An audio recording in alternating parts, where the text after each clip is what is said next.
What would you guys prefer? Patrick Queen missing on plays every now and then, or Chase Young leaving you guys mid-season high and dry?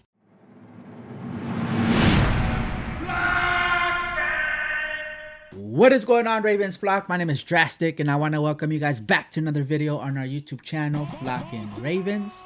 And on today's video, we're going to be talking about a rumor that has been circling around on Twitter for the past hour, all right? And that rumor is that the Baltimore Ravens are interested in the Washington Commanders pass rusher, Chase Young. Yes, Chase Young. And I'm sure many of y'all are feeling exactly like this right now when you guys heard this news, right? Shout outs to Calais Campbell. We miss you, big dog. Ayo, Flock Gang. Listen. I gotta be 1,000% honest with you guys on my point of view on this rumor, all right? I'm not just gonna tell you guys what everybody is saying just so that I could be liked by each and every one of you guys. I gotta tell you guys the pros and I gotta tell you guys the cons of bringing in Chase Young to the Baltimore Ravens. The only logical way to start off this conversation is to just acknowledge just how amazing Chase Young is as a player, all right? Because when this guy is healthy, he is an amazing player to watch. Like, you really have to watch him play when he's healthy. It doesn't matter what team he's going up against. He is a stud, all right? This guy literally carried the whole Washington Commanders team, all right? Any game that they win while he's on the field, it's because of him. This guy is like what TJ Watt is to the Steelers. Chase Young could literally be a one-man show. This guy is talented all around. All around. Chase Young was the second overall pick of the 2020 NFL draft. And let me tell you guys something. The first 10 overall picks of the NFL draft, they don't always, it's not guaranteed that the first overall picks of the NFL draft pick are going to live up to the hype. It's not guaranteed, all right? That's not always the case. And we're only talking about the production. Like, let's put injuries aside, all right? I mean, we've seen this countless of times. We don't even have to look too far back, all right? Take a look at Baker Mayfield. He was in the same draft class as Lamar Jackson. He was the #1 overall pick. The Browns drafted Baker Mayfield with the #1 overall pick. And guess what? He didn't live up to the hype. Not at all. Not year 1, not year 2, not year 3, not year 4. He did not live up to the hype, right? Everybody blamed it on, oh, well, he's not in the right situation. I never understood that. He had Todd Monken as his offense coordinator. He had great weapons around him. He had all the help you could possibly ask for all around him. But fine, he changed situations, right? He went to the Panthers. He couldn't even win the starting job from Sam Darnold. He couldn't even win. Let me say that one more time. He couldn't even win the starting job from Sam Darnold. Fine. Then he ended his run with the Panthers. Then he goes to the Rams, right? He did all right with the Rams. He took them for a good little run, but the Rams did not see a #1 overall pick in Baker Mayfield. So what happened? The season was done, and they moved on from him. But with Chase Young, that was not the case at all. Chase Young lived up to the hype. Let's put all injuries aside. Chase Young literally gave the Commanders what they drafted him to do. So we can all agree that Chase Young is a great player, right? I don't think any of you guys are going to try to convince me otherwise, correct? We all agree that he's a great player minus the injuries, because he's shown time and time again that he's a great player. Not only that, but he's shown that he can single-handedly carry the whole team by himself. Kind of like what I said earlier. What TJ Watt does for the Steelers, he's done the same thing for the Commanders. The only concern that I have with Chase Young is that he is not always available due to injuries. And as a Ravens fan, that is not a small concern to have. That's a big concern because we already have a lot of these issues with our players on our roster as of now. So why bring in another player that carries the same baggage as some of our players on our team? Because a lot of the flock is constantly complaining that players like J.K. Dobbins, Rashad Bateman, Marcus Peters, like those three players, they're amazing players. They're great players. When they're healthy, they're great. But you guys are constantly complaining that these players need to be let go, released, we need to replace them because of injuries, right? Chase Young is a great player, but he carries the same baggage as all of these players I just mentioned. So y'all can't tell me that you guys are ready to move on from Rashad Bateman, or that you guys are okay with us not bringing back Marcus Peters because they always get injured, but you guys are okay with bringing in another player that has the same issue as these two players. It doesn't make sense to me. Take a look at Chase Young's injury history, right? That's his history with the Commanders. Could you guys imagine him coming to the Ravens, a team that's known for getting their players injured season after season after season? What do you guys think is going to change when he comes to the Ravens? I mean, don't get me wrong. I know injuries happens to every NFL team. It's not a thing that just happens to the Ravens, right? But here's the difference. Every NFL team starts battling against injuries the moment the season starts. In week 1, that's when they start the battle against injuries, right? But with the Ravens, we start battling injuries by the time rookies report to minicamp, rookie minicamp. By that time, we're already battling injuries. That's just a thing with the Ravens.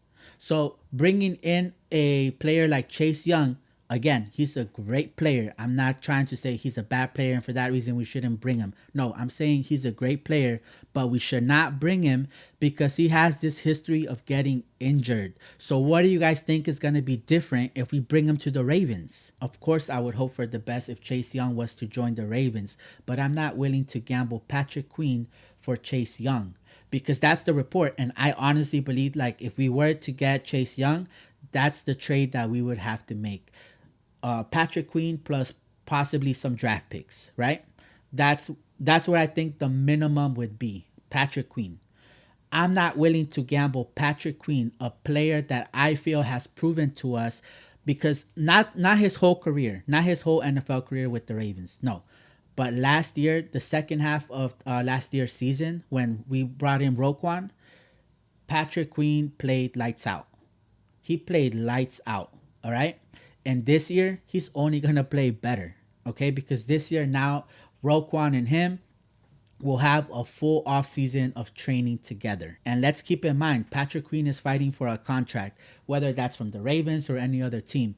There is not a better player that you want on your team than a player that's fighting for his money. So for the fans that are willing to gamble Patrick Queen for Chase Young, let's go ahead and look at the worst case scenario if this trade was to go down.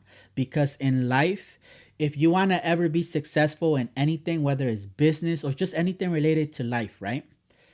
You have to focus your numbers on the worst case scenario, right?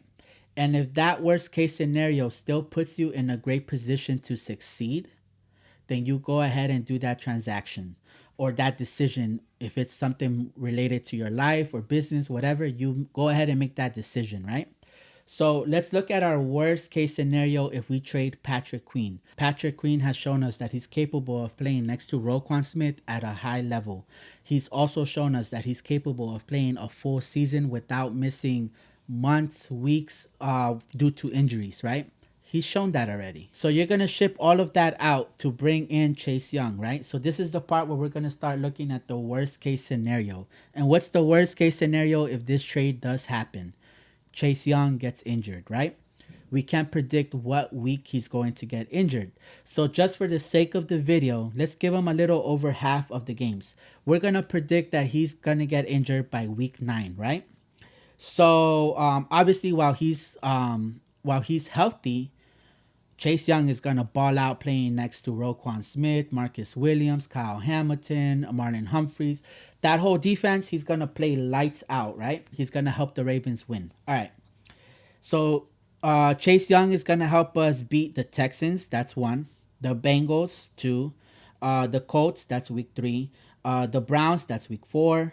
The Steelers, 5. The Titans, that's 6. The Lions, that's 7. The Cardinals, that's 8. The Seahawks, that's 9. So we're going to predict that Chase Young goes down in the game with the Seahawks. Let's just say after the halftime, he gets injured, right? We don't have any more Chase Young, right? We're still winning that game. It's the Seahawks. We're winning that game. All right? So the following week, we play the Browns. We play the Browns. Now, you guys know how this goes. When one player goes down, typically another one is gonna follow, and then another, and then another, right? That's typically how it goes. We hope that's not the case this year, but that's how it goes. We're playing the Browns without Patrick Queen and without Chase Young, the guy that we traded Patrick Queens for. It's gonna be a tough game. It's gonna be a tough game. I feel that we could still win. We're gonna play the Bengals without Patrick Queen and without Chase Young. I'll let you guys decide the rest, okay? We're playing the Chargers. We're gonna play the Rams. That should be easy. We're gonna play the Jaguars. You guys saw how that went last year without Patrick Queen, and we're not gonna have Chase Young. We're gonna play the 49ers without Patrick Queen and without. We're gonna play the Dolphins. No more Patrick Queen. No more Chase Young. And then we finish off playing the Steelers without Patrick Queen and without Chase Young. Could you guys honestly tell me that you guys will feel comfortable? And it's not going to be only Chase Young getting injured, because you guys know as the season goes on, more players, they end up getting hurt. So I don't know who might get hurt. I don't know how long they're going to be gone for, but we'll know one thing for sure. Worst case scenario, Chase Young is going to get hurt and Patrick Queen is not going to be here. Those two things, that's a fact that's going to happen, right? You guys are telling me that you guys truly feel like very confident that we're going to win each and every one of those games for sure without Patrick Queen and without Chase Young. I mean, as of now, the cornerback position is looking very flimsy, and this has nothing to do with Marlon Humphrey, because anyone outside of Marlon Humphrey looks very flimsy, all right? So us losing Chase Young mid-season is only going to give the quarterback more time to expose just how flimsy the Ravens cornerback position is. And it's going to be at that point in time when you guys are going to regret being on board to ship out Patrick Queen for Chase Young. Because let's be honest, Patrick Queen is a great player. Yes, he has his moments where he misreads certain plays, or he may miss a tackle or whatever. But guess what? He's always available. If he misses a game, okay, but he's not missing a whole month, 3 weeks, 4 months, or the whole season. He's not doing that. What would you guys prefer? Patrick Queen missing on plays every now and then, or Chase Young leaving you guys mid-season high and dry? After everything I just said, if you guys still believe that this trade makes the most sense for the Ravens, I would love for you guys to tell me in the comments why. Not because I want to make fun of you guys or I'm going to bash you guys. No, I genuinely want to know, because maybe you guys have some really good reasons as to why this trade makes sense. You know, I just genuinely want to know. Let's have a discussion on this topic down in the comments. And for anybody who wants to comment down below, or that wants to debate someone in the comments, please keep it respectful and challenge the argument. Don't challenge the person. Don't get personal. Don't do none of that, please. Let's keep it respectful, all right? Anyways, guys, that's it for me. Make sure to like and subscribe to the channel. Also, make sure to share this channel with a family or friend, or just anybody you know that's a Ravens fan that wants to get connected with the flock. Let them know where we at. This is the channel to come to. And with that, I'm going to see y'all on the next one.